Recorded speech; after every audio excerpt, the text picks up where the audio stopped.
Hello नमस्कार। समुत्कर्ष classes के इस ऑनलाइन प्लेटफॉर्म पर आप सभी का पुनः एक बार हार्दिक स्वागत, अभिनंदन। हमने आरपीएससी फर्स्ट ग्रेड जिनका सेकंड पेपर ज्योग्राफी है उनकी नियमित कक्षाएं प्रारंभ कर दी थी और अभी तक हमने पृथ्वी की आंतरिक संरचना के बारे में डिटेल्स में अध्ययन कर लिया है और उसके एमसीक्यू भी सॉल्व कर लिए हैं। अब हम सेकेंड टॉपिक शुरू कर रहे हैं, आपके चट्टान, रॉक। तो हम सबसे पहले समझते हैं कि चट्टान किसे कहते हैं। यदि चट्टान की यदि परिभाषा लिखनी हो तो हम लिख सकते हैं कि भूप्रपट्टी पर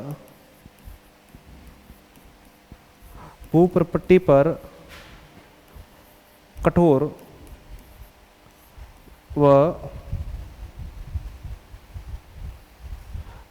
व मुलायम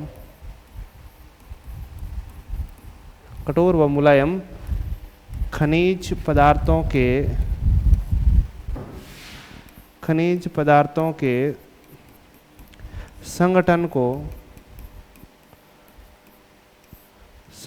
को चट्टान कहते हैं। हमने क्या लिखा? हमने लिखा कि जो भूप्रपट्टी पर जो कठोर और मुलायम जो खनिज पदार्थों के संगठन हैं उन्हें हम क्या कहते हैं? चट्टान कहते हैं। चट्टान कठोर होगी या मुलायम, ये उसके खनिज पदार्थों की विशेषताओं पर निर्भर करेगी, उसकी प्रकृति पर निर्भर करेगी।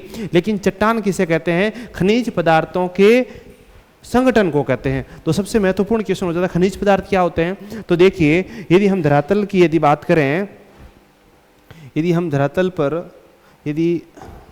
धरातलीय भाग की यदि हम बात करें तो धरातल पर मुख्य रूप से 110 प्रकार के तत्व पाए जाते हैं। कितने प्रकार के तत्व पाए जाते हैं? लगभग 110 प्रकार के तत्व पाए जाते हैं। उसमें 8 प्रमुख ऐसे तत्व हैं जो धरातलीय भाग पर 98% भाग का निर्माण करते हैं। यदि हम उन तत्वों की यदि बात करें तो सबसे महत्वपूर्ण जो धरातल पर भूपृष्ठीय भाग पर जो महत्वपूर्ण तत्व पाए जाते हैं उस पर आता है ऑक्सीजन।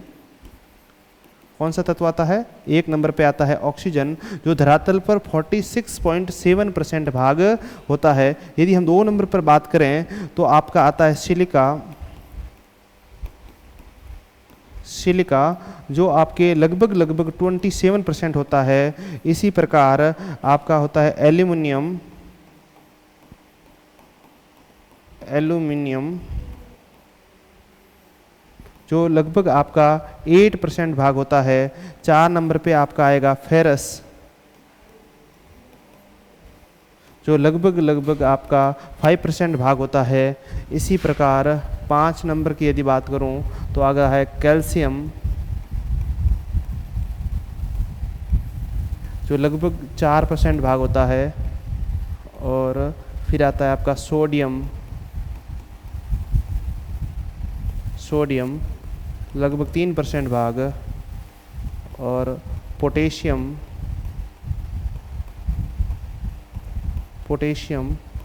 लगभग 2% भाग। इसी प्रकार 8 नंबर पे आएगा आपका क्या? मैग्नीशियम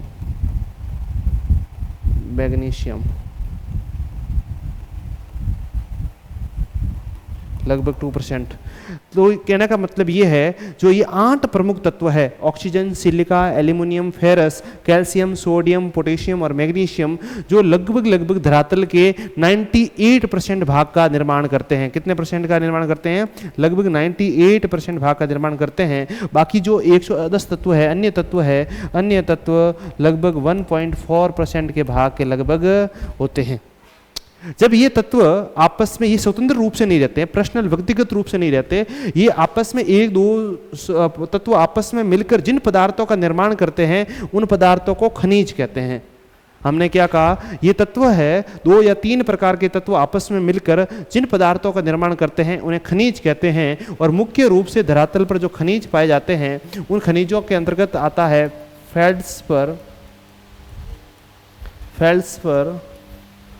आपका आता है क्वार्ट्स,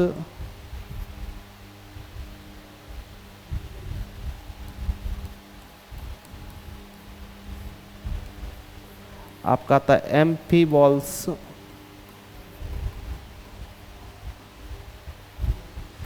आपके खनिज होता है पायरोक्सिन,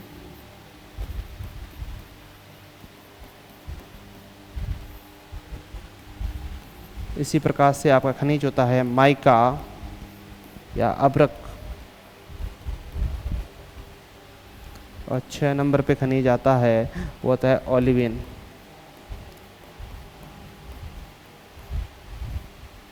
तो अभी तक हम क्या पढ़ा, अभी तक हमने ये पढ़ा कि चट्टान किसे कहते हैं। चट्टान भूप्रपट्टी पर जो कठोर एवं मुलायम पदार्थ होता है, जो खनिज पदार्थों से का संगठन होता है, उन्हें हम चट्टान कहते हैं। कठोर व मुलायम खनिज पदार्थों के संगठन को हम क्या कहते हैं, चट्टान कहते हैं। और जो भूप्रपट्टी वाला भाग है, जो धरातलीय भाग है, वो आपके 110 तत्वों से मिलकर बना है, लेकिन उसमें से 8 तत्व ऐसे हैं जो लगभग 98% पदार्थों का निर्माण करते हैं। उन 8 तत्वों की बात करते हैं तब आता है oxygen, silica, aluminium, ferrous, calcium, sodium, potassium, magnesium पदार्थ होते हैं। जब ये तत्व आपस में मिलकर जिन पदार्थों का निर्माण करते हैं उन्हें हम खनिज कहते हैं। क्या कहते हैं? उन्हें हम खनिज कहते हैं। और मुख्य रूप से धरातल पर जो खनिज पाए जाते हैं वो खनिज है फेल्ड्सपर, क्वार्ट्ज, एम्फीबॉल्स, पायरोक्सिन, माइका और ओलिविन प्रकार के खनिज होते हैं। और आपके एनसीईआरटी किताब में दे रखा है कुछ खनिज एक तत्व खनिज भी होते हैं। कुछ खनिज एक तत्व खनिज, मतलब बाकी वाले जो खनिज थे वो 2 या 2 से अधिक तत्व आपस में मिलकर बना रहे थे, लेकिन कुछ तत्व ऐसे होते हैं, कुछ खनिज ऐसे होते हैं जो एक तत्व खनिज होते हैं। एक तत्व अपने आप में ही खनिज का निर्माण कर लेते हैं। उन खनिजों की यदि बात की जाए तो होता है आपका सोना, चांदी, तांबा और ग्रेफाइट।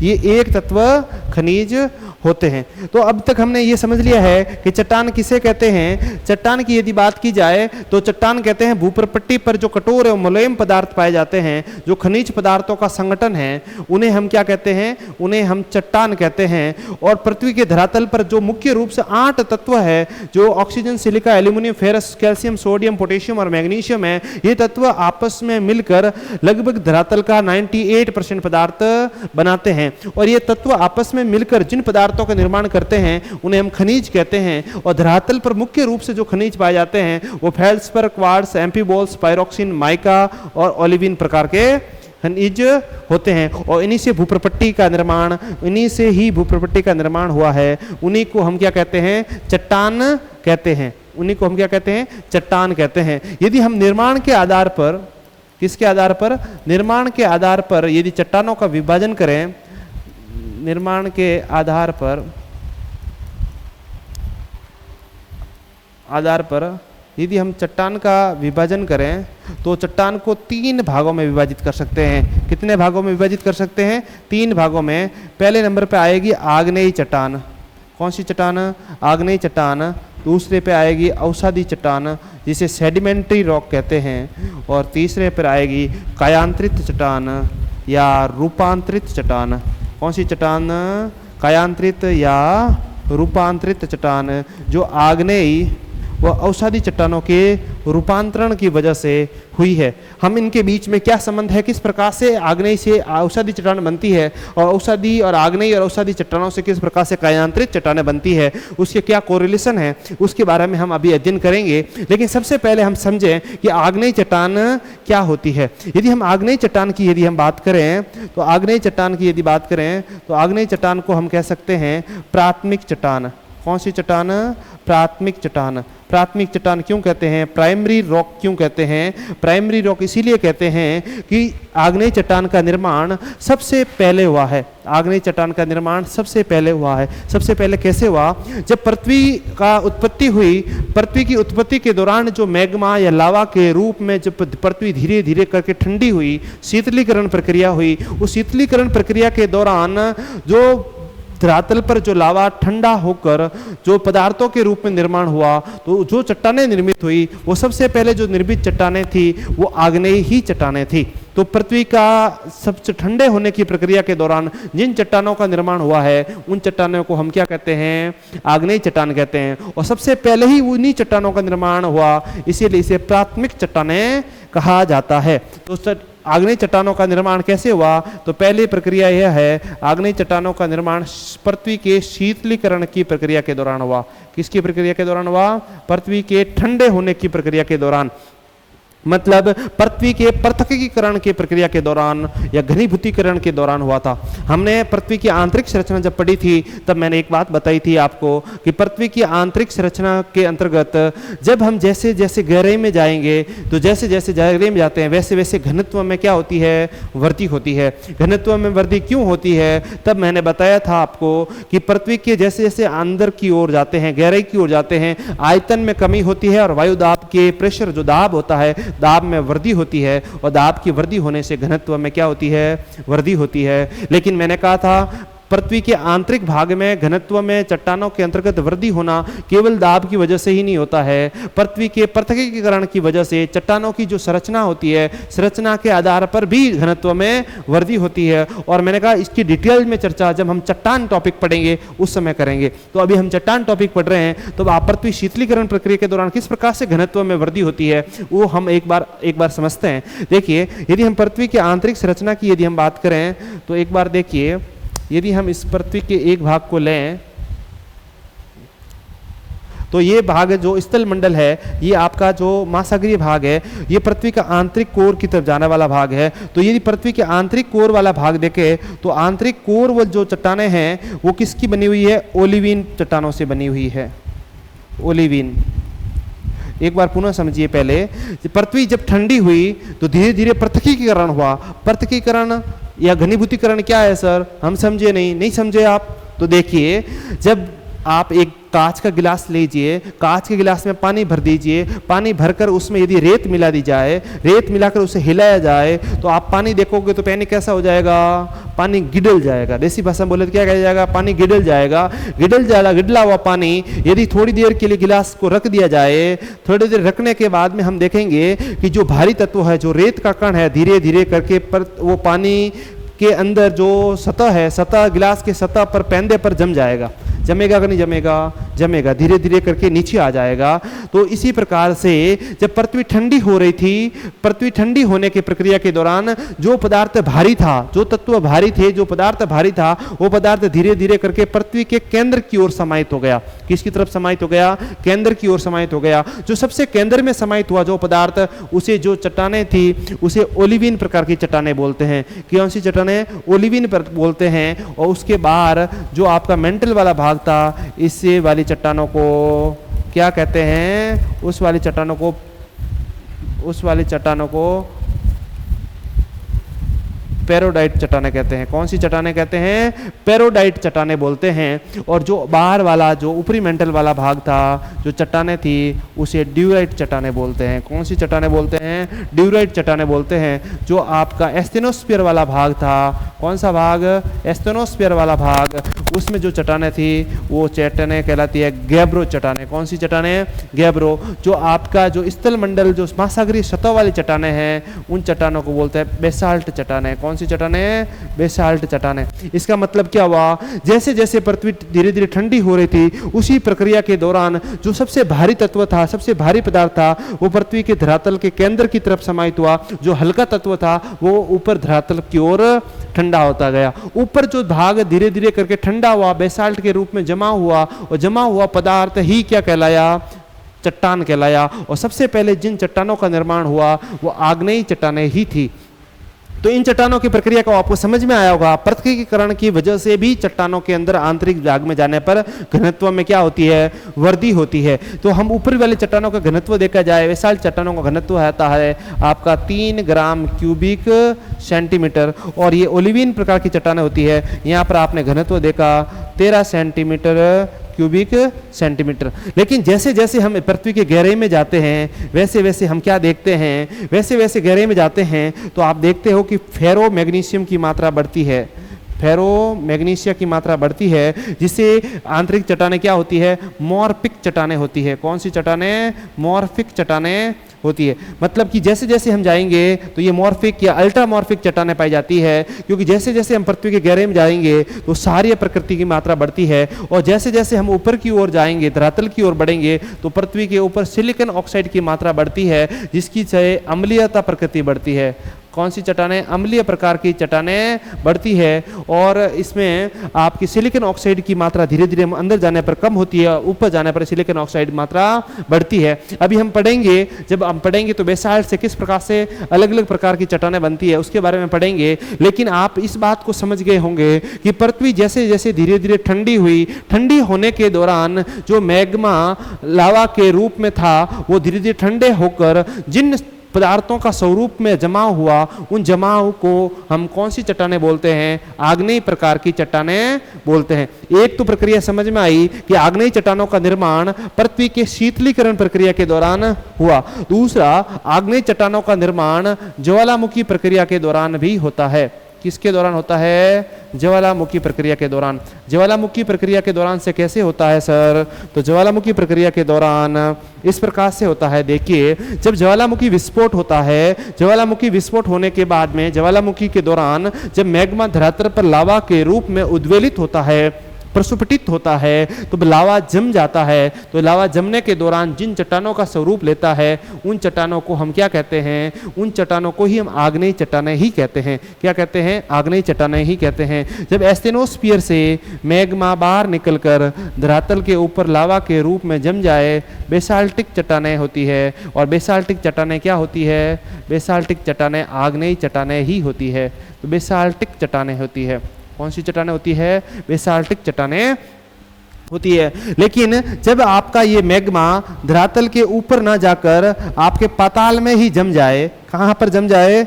ऊपर भाग कठोर हो तो ये चट्टान अंदर ही आपके कहाँ पर? पाताल में ही जम जाए। तो पाताल में जमने की वजह से जिन चट्टानों का निर्माण होता है उसे पातालीय चट्टान कहते हैं।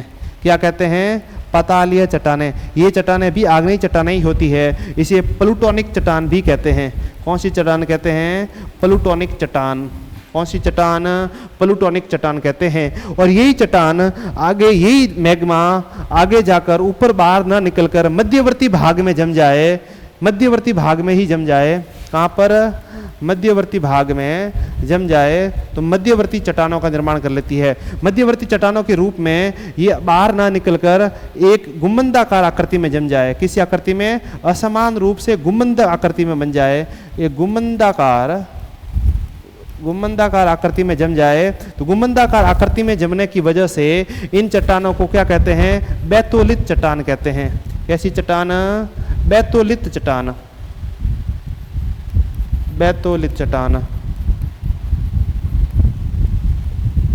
बैतोलित चट्टान। इसका एग्जाम्पल की यदि मैं बात करूं, आप झारखंड के अंदर रांची का पठार देखते हैं। रांची का पठार है वो बैतोलित प्रकार की चट्टानों से ही बना हुआ है। रांची का पठार अभी हम बात करेंगे। देखिए, जब ये चट्टान इसी प्रकार से ये एक गुंबदाकार आकृति में ना कर एक सीधा फ्लैट के रूप में जम जाए तो आपका इसे लैकोलित चट्टान कहते हैं। कौन सी चट्टानें? लैकोलित चट्टानें। ये ज्वालामुखी प्रक्रिया के दौरान जो स्थलाकृतियां बनती है उन स्थलाकृतियों में भी पढ़ते हैं। लेकिन ये ज्वालामुखी प्रक्रिया के दौरान जो चट्टानों का स्वरूप ले रही है वो आग्नेय प्रकार की चट्टानें हैं। कैसी चट्टानें हैं? आग्नेय प्रकार की चट्टानें हैं। इसीलिए हम आग्नेय चट्टानों के अंतर्गत भी इसको देख रहे हैं। तो लैकोलित प्रकार की चट्टानें बन गई। और यही जब मैग्मा बाहर निकल कर जब ये आपके अपनति और अभिनति के रूप में लहरनुमा आकृति के स्वरूप में जाकर जम जाए, धरातल के मध्य भाग में ही जम जाए, तो उसको क्या बोलते हैं? उसे फैकोलित चट्टान बोलते हैं। क्या बोलते हैं इसको? फैकोलित बोलते हैं। क्या बोलते हैं? उसे फैकोलित चट्टान बोलते हैं। ये भी आग्नेय प्रकार की ही चट्टानें होती है। और यही चट्टान आगे जाकर आपके तस्त्री नुमा आकृति रूप ले ले। कैसी? उभरी हुई तस्त्री नुमा आकृति में बन जाए। तो तस्त्री नुमा आकृति बनती है, उस चट्टानों को हम लैपोलित चट्टान बोलते हैं। लैपोलित चट्टान। कौन सी चट्टान? लैपोलित चट्टान बोलते हैं। और यही जब आपके क्षैतिज रूप में जम जाए, धरातल पर क्षैतिज रूप से जो जम जाए उसको हम बोलते हैं आपका सील। और सील पर यदि ये लंबवत आपका खड़े रूप में जम जाए तो उसको बोलते हैं डाइक। क्या बोलते हैं? डाइक बोलते हैं। तो ये सभी प्रकार की चट्टानें हैं। ये मध्यवर्ती चट्टानें हैं, ये पातालीय चट्टानें हैं जिसे प्लूटोनिक बोलते हैं। मध्यवर्ती चट्टानों के अंदर बैथोलित प्रकार की चट्टानें, लैकोलित, लेपोलिथ, फेकोलिथ, डाइक और सील प्रकार की चट्टानें होती है। और ये सभी प्रकार की चट्टानें होती है, ये सब आग्नेय प्रकार की ही चट्टानें होती है। जब ये ऊपर वाला भाग अपर्दन हो जाए, अनाच्छादन प्रक्रिया हो जाए, अनाच्छादन प्रक्रिया के दौरान जो ऊपरी भाग दिखाई देता है वो लेकोलिथ और बैथोलिथ प्रकार की ही चट्टानें होती है। जैसे आप रांची का पठार देखोगे झारखंड के अंतर्गत, ऊपरी भाग अनाच्छादन हो गया है, उसका अपर्दन हो गया है। अपर्दन होने के बाद में जो भाग स्वरूप आपको पठार नुमा भाग दिखाई देता है वो बैथोलिथ ही होता है, वो ग्रेनाइटिक चट्टानें ही होती है, वो आग्नेय ही चट्टानें होती है। लेकिन कुछ भाग उसमें कोमल मुलायम होता है और कुछ भाग उसमें कठोर होता है। और जब बैथोलिथ चट्टानों का कोमल भाग, मुलायम भाग का अपर्दन हो जाए, कठोर भाग ऊपर खड़ा रहे, उन जो आकृति निर्मित हो जाती है, इस प्रकार की हम बाकी विस्तृत चर्चाएं हम जब चट्टानों की संरचना पढ़ेंगे तब ये कठोर वाला भाग उसको मेसो बोलते हैं। जर्मन भाषा में इसको क्या बोलते हैं? मेसो बोलते हैं। यदि हम देसी भाषा में बात करें तो उसको पाट बोलते हैं। क्या बोलते हैं? पाट। और जब ये पाट और अपर्दन होकर जब छोटे रूप में पहुंच जाता है उसको बुट्टी बोलते हैं। तो ज्वालामुखी बुट्टी भी कहा जाता है। क्या कहा जाता है? बुट्टी कहा जाता है। हम और डिटेल्स में जब हम जो भारत के भूगोल पढ़ेंगे उसमें स्थलाकृतियों का स्वरूप पढ़ेंगे या स्थलाकृतियां पढ़ेंगे तब उन डिटेल में पढ़ेंगे। लेकिन अभी हम क्या पढ़ रहे हैं? अभी हम पढ़ रहे हैं आग्नेय चट्टानें। आग्नेय चट्टानों का निर्माण किस रूप में हो रहा है? दो स्वरूप में हो रहा है। एक तो पृथ्वी के शीतलीकरण प्रक्रिया के दौरान जो चट्टानें निर्मित हुई है उन चट्टानों को हम क्या कहते हैं? उन चट्टानों को आग्नेय चट्टान कहते हैं। और दूसरा ज्वालामुखी प्रक्रिया के दौरान जो चट्टानें निर्मित हो रही है उन चट्टानों को भी हम क्या कह रहे हैं? उन चट्टानों को भी हम आग्नेय चट्टान ही कहते हैं। दूसरा, जब चट्टानें ज्वालामुखी दौरान ये मैग्मा होता है, ये मैग्मा धरातल पर बाहर की ओर निकलता है। मैग्मा धरातल पर बाहर की ओर निकलता है। जब ये बाहर निकलता है तो लावा के रूप में प्रस्फुटित होता है। तो ये बेसाल्टिक प्रकार की चट्टानें होती है। कौन सी चट्टानें होती है? बेसाल्टिक चट्टानें होती है। लेकिन जब ये बेसाल्ट बाहर धरातल पर ना होकर अंदर ही जम जाए, अंदर जमने की वजह से जो चट्टान बनती है उसे ग्रेनाइट चट्टान बोलते हैं। कौन सी चट्टान बोलते हैं? ग्रेनाइट चट्टान बोलते हैं। तो अभी मैंने बात यूज की थी, मैंने बोला था कि जो ये गुंबदाकार बैथोलिथ प्रकार की चट्टानें हैं, लेकोलिथ है, फेकोलिथ चट्टानें हैं, ये सब ग्रेनाइट चट्टानें हैं। ग्रेनाइट चट्टान भी आग्नेय चट्टान ही होती है, उन्हें ग्रेनाइट कहा जाता है। इनमें सिलिकॉन ऑक्साइड की मात्रा लगभग 70% सिलिकॉन ऑक्साइड की मात्रा होती है। इनका घनत्व कम होता है, ये लगभग 2.6 ग्राम घन क्यूबिक सेंटीमीटर के लगभग होती है। तब ये धरातल के बाहर न जमकर धरातल के अंदर ही जम जाए, ऊपर बाहर उद्गमित ना होकर लावा अंदर ही जमा हो जाए तो वो ग्रेनाइटिक प्रकार की चट्टानें होती है। जब आप हिमालय पढ़ते हैं तो हिमालय किस प्रकार की चट्टानों से निर्मित है? हिमालय ग्रेनाइटिक चट्टानों से निर्मित है। जब हिमालय पढ़ेंगे कि हिमालय उत्क्रमित अवस्था में वलित रूप में उसका वृद्धि हो रही है, उसका विकास कैसे हो रहा है? उत्क्रमित अवस्था के अंतर्गत वलित प्रकार का पर्वत श्रृंखला है और वो ग्रेनाइटिक चट्टानों से निर्मित है। इसी प्रकार यदि बेसाल्टिक चट्टाने में यदि आपका सिलिकॉन ऑक्साइड की मात्रा यदि आपका 60% भाग है तो वो इस प्रकार की चट्टानें बनेगी, उसे एंडेसाइट चट्टानें कहते हैं। एंडेसाइट चट्टानें, कौन सी चट्टान? एंडोसाइट चट्टानें कहते हैं। और यदि इसी में 70% है तो उसे ग्रेनाइट चट्टानें कहते हैं। यदि सिलिकॉन ऑक्साइड की मात्रा 80% है उसे रायोलाइट चट्टानें कहते हैं।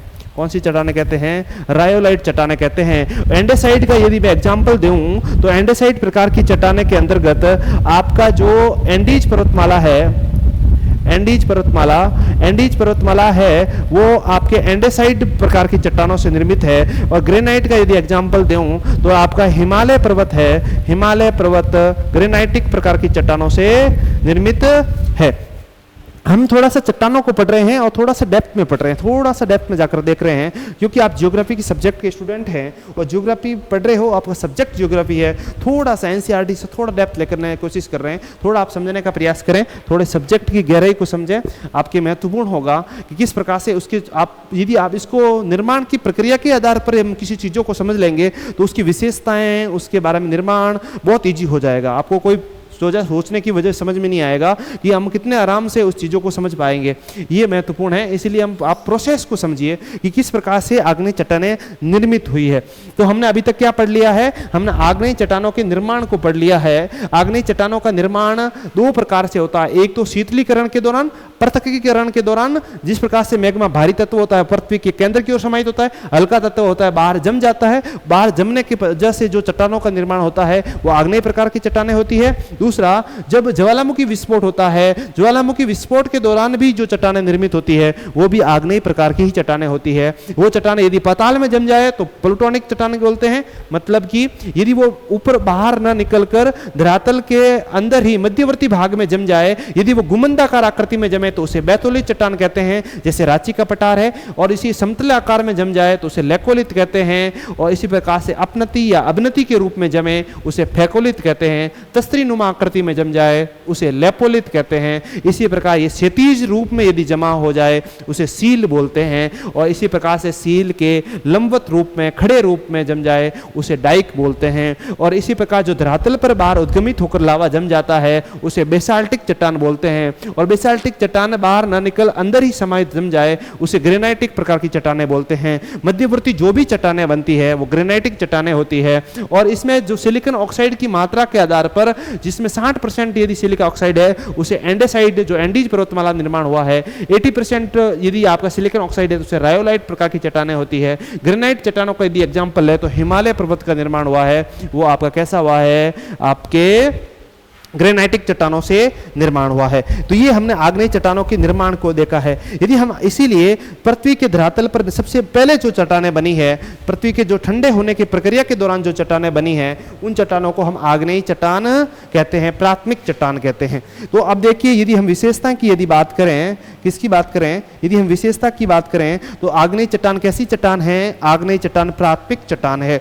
दूसरा, आग्नेय चट्टान कैसी है, आग्नेय चट्टान के इसमें रवेदार चट्टान है। कैसी चट्टान है ये, रवेदार चट्टान है। रवेदार का मतलब क्या है, इसमें कण पाए जाते हैं, कणों वाली चट्टान होती है। कण क्यों पाए जाते हैं, जैसे जैसे धरातल ठंडा हुआ वैसे वैसे उसमें धीरे धीरे यदि ठंडी हुई है तो उसमें कण ज्यादा हो जाते हैं, उसमें रंध्र पाए जाते हैं, और यदि आपकी पृथ्वी स्पीड से कुछ भागों में तेजी से यदि ठंडी हुई है तो वो स्लेट रूप में पाई जाती है। तो इस चट्टानों की विशेषता है ये रवेदार होती है, ये प्राथमिक चट्टान होती है। और इसकी विशेषता की बात करूं तो इसमें जीवाश्म नहीं पाया जाता है, ये महत्वपूर्ण है, आप समझ गए होंगे, जीवाश्म नहीं पाया जाता है। जीवाश्म क्यों नहीं पाया जाता है, इस बात को आप समझिए।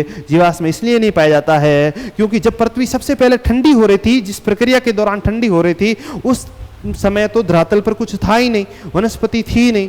एक प्रक्रिया तो वो ही। दूसरी प्रक्रिया ज्वालामुखी विस्फोट हुआ, ज्वालामुखी एस्टेनोस्फीयर से जब लावा बाहर निकलता है, उबलता हुआ लावा बाहर निकलता है, उसका टेम्परेचर बहुत ज़्यादा होता है, तो उसमें जीव का अंश होना संभव ही नहीं है, इसीलिए इसमें जीवाश्म नहीं पाया जाता है। तो इसमें और दूसरा इसकी विशेषताएं यदि बताऊं आग्नेय चट्टानों की, यहाँ लिख लूँ तो जवानों की होती है कि आपके आग्नेय चट्टानों में खनिज पदार्थ पाए जाते हैं।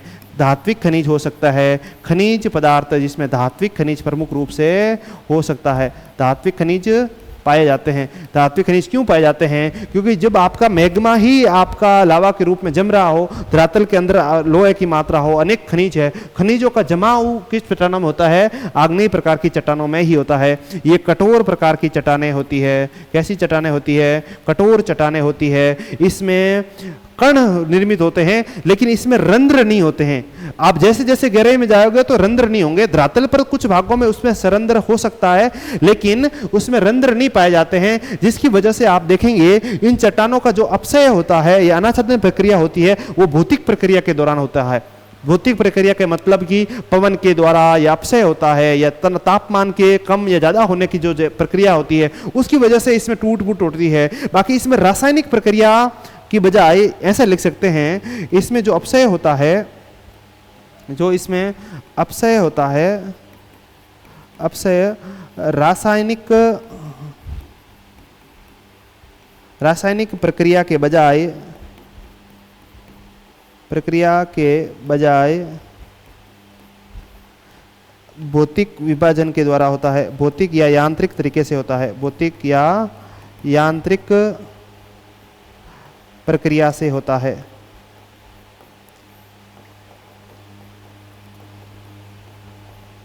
मतलब इनकी क्या क्या विशेषताएं पढ़ ली। आग्नेय चट्टान को प्राथमिक चट्टान कहते हैं, ये रवेदार चट्टान होती है, इसमें जीवाश्म नहीं पाया जाता है, ये कठोर होते हैं, इसमें खनिज पदार्थ पाने की संभावना होती है, इनका अपक्षय रासायनिक प्रक्रिया के बजाय भौतिक और यांत्रिक प्रक्रिया के द्वारा होती है, ये परतदार चट्टानें नहीं होती है, ये ध्यान रखना, ये एक संगठित स्वरूप में होती है। इन चट्टानों की प्रमुख यदि बात की जाए तो ये बेसाल्टिक चट्टानें हैं, ग्रेनाइट चट्टानें हैं, जो मध्यवर्ती भाग में लेकोलिथ जो ज्वालामुखी प्रक्रिया के दौरान जो चट्टानों का निर्माण होता है, उन चट्टानों की प्रक्रिया के दौरान निर्माण होता है। अब हम समझेंगे आगे की औषधि चट्टान किस प्रकार से होती है।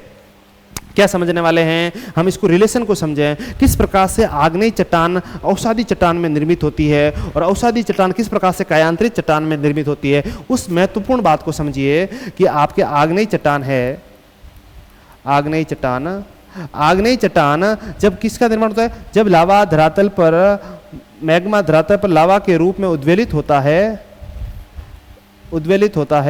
उद्वेलित होने की प्रक्रिया के दौरान जो बनता है उसे बेसाल्ट बोलते हैं। हम क्या बोलते हैं, हम उसे बेसाल्ट बोला जाता है।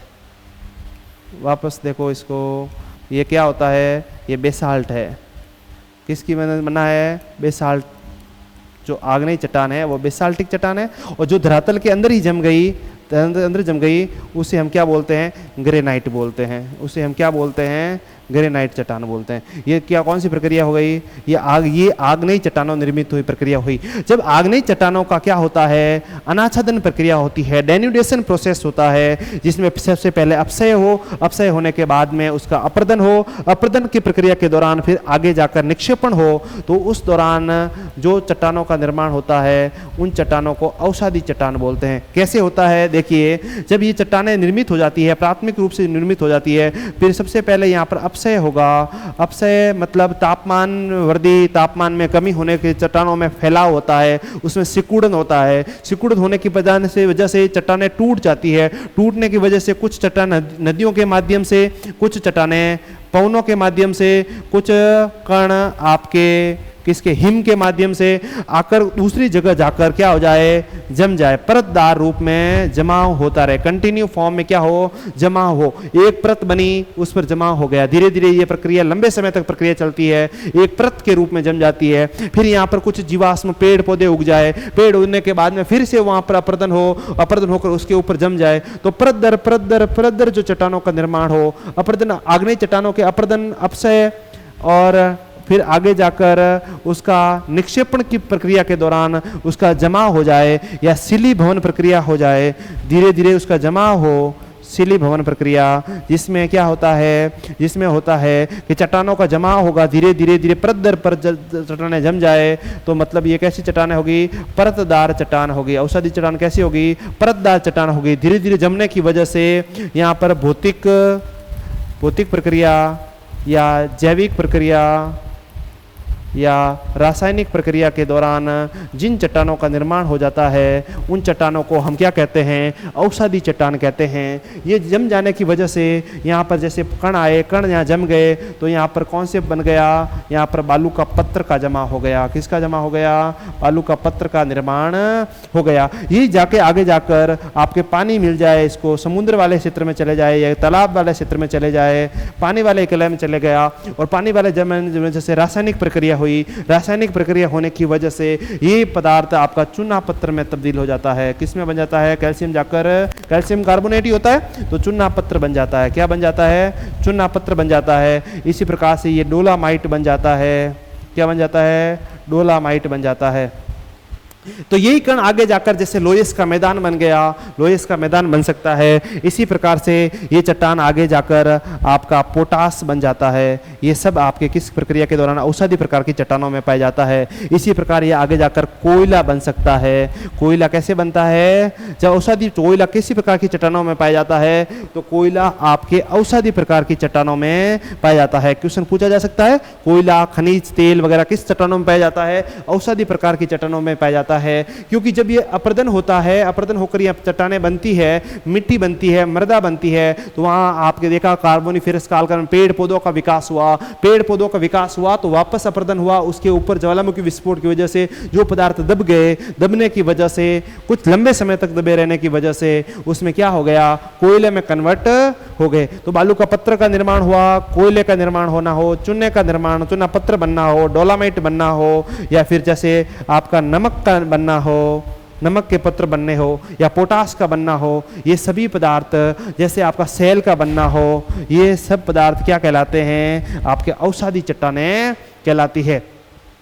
तो औषधि चट्टानें कैसी होती है, औषधि चट्टानें परतदार होती है, एक विशेषता। दूसरी, इसमें जीवाश्म पाया जाता है कि नहीं पाया जाता है, औषधि चट्टानों में जीवाश्म पाया जाता है, तो इसमें जीवाश्म पाया जाता है, औषधि चट्टानों में जीवाश्म पाया जाता है। जीवाश्म क्यों पाया जाता है, आग्नेय चट्टान में जीवाश्म नहीं पाया जाता क्योंकि वो लावा के रूप में उद्गमित होती थी, लेकिन ये तो धीरे धीरे अपर्दन हो रही है, अपर्दन होने के बाद में मिट्टी बन रही है, मिट्टी के ऊपर पेड़ पौधे बन रहे हैं, फिर जीव वनस्पतियां बन रही है, उसके ऊपर वापस परत बन रही है, धीरे धीरे परत दर परत बन रही है, तो आप उसमें जीव रहने की संभावना होती है और उसमें जीवाश्म पाए जाते हैं। तो इसमें पोटास, कोयला, ये चूना पत्थर, डोलोमाइट, बालू का पत्थर, इन सभी का विकास होता है। इसमें रंध्र पाए जाते हैं, इसमें आपके सरेकन पाई जाती है, और कई बार सरेकन नहीं भी पाई जाती है, ये उनकी अलग अलग विशेषताओं पर निर्भर करती है।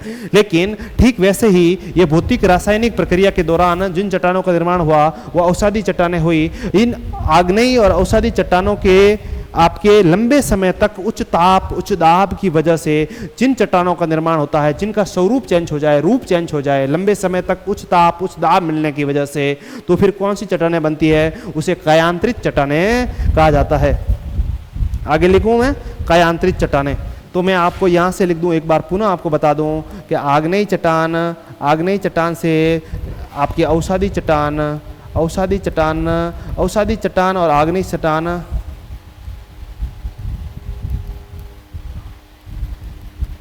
औषधि चट्टान, औषधि चट्टान से बाद में आपकी चट्टान जो निर्मित होती है उसे कायांतरित चट्टान बोलते हैं। कौन सी चट्टान बोलते हैं, कायांतरित चट्टान कहा जाता है। आग्नेय चट्टान कौन कौन सी, जैसे आपकी बेसाल्ट चट्टान, बेसाल्ट, जैसे ग्रेनाइट चट्टान, ये दोनों चट्टानें होती है। इसी प्रकार से ये आगे जाकर जो चट्टान औषधि चट्टानों में बनती है उसमें आपका आता है बालू का पत्थर, बालू का पत्थर, बालू का पत्थर। आगे जाकर जिन चट्टानों से निर्मित होती है, जैसे प्रकार से सेल, जिस प्रकार से कोयला, ठीक है, ये चट्टानें आपके निर्मित होती है। इसी प्रकार से उच्च ताप और दाब की वजह से ये आगे जाकर, जैसे बेसाल्ट है तो बेसाल्ट किस में बदल जाएगा, बेसाल्ट बदल जाएगा एमपी बोलाइट, एमपी बोलाइट चट्टान में, किसमें बदल जाता है, एमपी बोलाइट चट्टान में। इसी प्रकार ग्रेनाइट किसमें बदल जाएगा, फायोलाइट चट्टान में, फायोलाइट। इसी प्रकार बालू का पत्थर किसमें बदल जाता है, क्वार्टजाइट, क्वार्टजाइट चट्टान। ये सब कौन सी प्रकार की चट्टानें हैं, ये कायांतरित चट्टानें हैं। कौन सी, फायोलाइट, एम्पोबलाइट या क्वार्टजाइट चट्टानें। सेल किसमें बदल जाएगा, सेल स्लेट में बदल जाता है। इसी प्रकार कोयला किस में बदल जाता है, कोयला हीरे में तब्दील हो जाता है। किस में बदल जाता है रे, कोयला हीरे में चेंज हो जाता है। तो इस प्रकार से आप देख रहे हैं कि बलुआ पत्थर है तो किस में, क्वार्टजाइट में चेंज हो जाता है। इसी प्रकार से चूना है, आपका चूना पत्थर कहाँ गया, लिखा नहीं था मैंने। तो चूना पत्थर है तो चूना पत्थर किस में चेंज हो जाता है, चूना पत्थर आपका संगमरमर में चेंज हो जाता है। किस में, संगमरमर। तो संगमरमर का निर्माण हो जाता है। कई बार किससे क्वेश्चन पूछा जा सकता है डायरेक्ट, बालू का पत्थर किससे, क्वार्टजाइट में, सेल स्लेट में, कोयला हीरे में, चूना पत्थर संगमरमर में, बेसाल्ट एम्पोबलाइट में, ग्रेनाइट फायोलाइट में कन्वर्ट हो जाता है। इसी प्रकार से कांग्लोमेरेट बन जाते हैं। एक एग्जाम्पल और दे रखा है आपके, कांग्लोमेरेट, आगे लिख दूं, कांग्लोमेरेट चट्टान, कांग्लोमेरेट बड़े कण वाली चट्टानें होती है। तो कांग्लोमेरेट किस में चेंज हो जाएगा, कांग्लोमेरेट आपके नीस में कन्वर्ट हो जाता है। किस में कन्वर्ट हो जाता है, नीस में कन्वर्ट हो जाता है। ये किस प्रकार की चट्टानें हैं? ये कायांतरित प्रकार की चट्टानें हैं। तो अभी तक हमने क्या पढ़ लिया है? हमने चट्टानों को पढ़ लिया है। कितना टाइम हो गया? ठीक है, लगभग 40 मिनट की क्लास हो रही है। तो एक बार थोड़ा सा रिवीजन कर लें तो आपके देख लिए अब तक हमने क्या पढ़ लिया है। अभी तक हमने क्या पढ़ लिया है? अब सबसे पहले हमने पढ़ा था कि चट्टान किसे कहते हैं। आपका टॉपिक क्या है? चट्टान वाला टॉपिक है। और चट्टान में हमने क्या पढ़ा कि चट्टान किसे कहते हैं? भूप्रपट्टी में जो कठोर और मुलायम प्रकार के खनिज पदार्थों का जो संगठन होता है उसे हम क्या कहते हैं? उसे हम चट्टान कहते हैं। तो धरातल पर जो मुख्य रूप से 110 प्रकार के तत्व पाए जाते हैं, वो तत्व आपस में मिलकर जिन तत्वों का निर्माण करते हैं, जिन पदार्थों का निर्माण करते हैं, उन्हें हम क्या कहते हैं? उन्हें हम खनिज पदार्थ कहते हैं। धरातल पर मुख्य 8 ऐसे तत्व है जो लगभग 98% खनिज पदार्थों का निर्माण करते हैं। 98% धरातल का निर्माण करते हैं। उसमें आता है oxygen, silica, aluminium, ferrous, calcium, sodium, potassium और मैग्नीशियम होता है। ये भूप्रपट्टी पर भाग बताया है मैंने। भूप्रपट्टी पर धरातल पर कितने भाग है? यदि ये पूरी पृथ्वी के आधार पर पूछे तो सबसे पहले नंबर पर आएगा आपका फेरस, फिर आएगा ऑक्सीजन। ये भी ध्यान रखना। ये धरातलीय भाग पर पूछा है। धरातलीय भाग सबसे अधिक कौन सा भाग पाया जाता है? ऑक्सीजन, सिलिका, एल्यूमिनियम, फेरस, फिर कैल्शियम, सोडियम, पोटेशियम, मैग्नीशियम, ये पदार्थ पाए जाते हैं। जब ये तत्व स्वतंत्र रूप से नहीं होते, जब ये तत्व आपस में मिलकर 2 या 3 तत्व आपस में मिलकर जिन पदार्थों का निर्माण करते हैं, उन पदार्थों को हम क्या बोलते हैं? खनिज बोलते हैं। और ये खनिजों का संगठन ही क्या कहलाता है? खनिजों का संगठन ही चट्टान कहलाता है। हमने बताया था कुछ तत्व ऐसे भी है जैसे उन खनिज तत्वों के निर्मित हुआ है। खनिज पदार्थों की हमने बात की थी। मुख्य रूप से जो खनिज है वो है फेल्सबर्ग, क्वार्ट्ज, एम्फीबॉल्स, पायरोक्सिन, माइका, ओलिविन, ये प्रकार के खनिज है जिससे धरातल हमारा भूपृष्ठ वाला भाग निर्मित हुआ है, चट्टानें निर्मित हुई है। कुछ खनिज ऐसे भी है जो एक तत्व खनिज है। मैंने कहा 2-3 तत्व आपस में मिलकर खनिजों का निर्माण करते हैं जो लगभग 2000 प्रकार के खनिज बनाते हैं। मुख्य खनिजों की बात की थी हमने, जैसे अभी बात की फेल्सबर्ग, पायरोक्सिन वगैरह।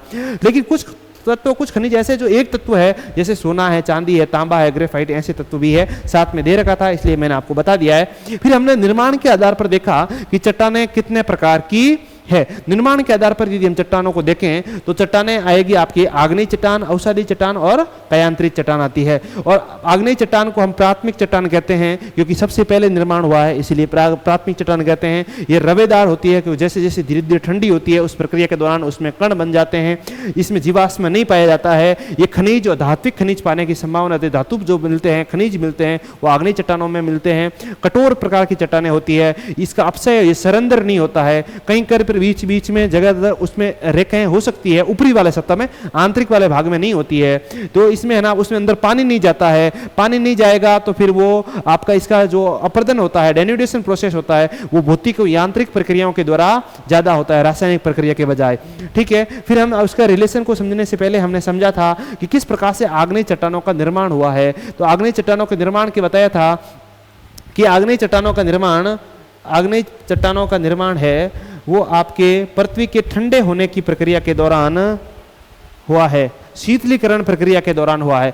अग्नि चट्टान का निर्माण हुआ है पृथ्वी के ठंडे होने के दौरान। जो सबसे पहले ऊपरी भाग जो था ठंडा हुआ, ठंडा होने के दौरान जो चट्टानों का निर्माण हुआ है, उन चट्टानों को हम क्या कहते हैं? आग्नेयी चट्टान ही कहते हैं। पृथक्कीकरण के दौरान जो भारी तत्व था पृथ्वी के केंद्र की ओर समाहित हुआ, हल्का तत्व था ऊपर की था, और ऊपर धीरे धीरे पृथ्वी क्या होती गई? ठंडी होती गई। और ठंडी होने के दौरान जो चट्टानों का निर्माण हुआ है वो आग्नेयी चट्टान हुआ है। तो पहला आग्नेयी चट्टान निर्माण होने का कारण था शीतलीकरण की प्रक्रिया दौरान। हमने डिटेल में घनत्व के बारे में भी समझा।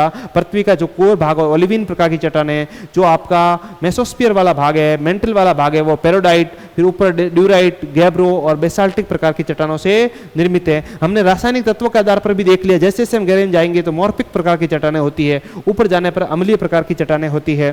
ठीक है, इसके साथ में हमने देखा ज्वालामुखी प्रक्रिया के दौरान आग्नेय चट्टानों का किस प्रकार से निर्माण हुआ है। हमने बताया कि जो ज्वालामुखी विस्फोट के दौरान जो पाताल में ही चट्टान बन जाए उसे प्लूटोनिक चट्टान बोलते हैं। जैसे गुंबदाकार बैथोलित चट्टानें, लेकोलित चट्टानें, फेकोलित, डाइक, लेपोलित, सभी प्रकार की चट्टानों के बारे में हमने देखा। ये मध्यवर्ती जो चट्टानें बनती है, ये सभी प्रकार की चट्टानें हैं वो आग्नेयी चट्टानें ही है। जो बेसाल्ट जो बाहर जाकर जमता है, बाहर जाकर फैल जाता है, उसे बेसाल्टिक चट्टानें, और बाहर जाकर ना अंदर ही जो आपको जमा हो जाए उसे ग्रेनाइटिक चट्टानें बोलते हैं। और ग्रेनाइटिक चट्टानों का ही एग्जाम्पल है, मैंने ये ग्रेनाइट बताया था। और सिलिकॉन ऑक्साइड की मात्रा के आधार पर भी हम चट्टानों के आधार पर विभाजन कर सकते हैं, जिसमें 60% तक सिलिका पाया जाता है, उसे एंडेसाइट चट्टान कहते हैं, जो एंडीज पर्वतमाला में इसका एग्जाम्पल मिलता है। रायोलाइट जिसमें 80% भाग सिलिका ऑक्साइड प्राप्त हो, जिसमें 70% भाग सिलिकॉन ऑक्साइड, उसे ग्रेनाइट प्रकार की चट्टानें कहते हैं। और हिमालय इसका एग्जाम्पल हमने बताया था।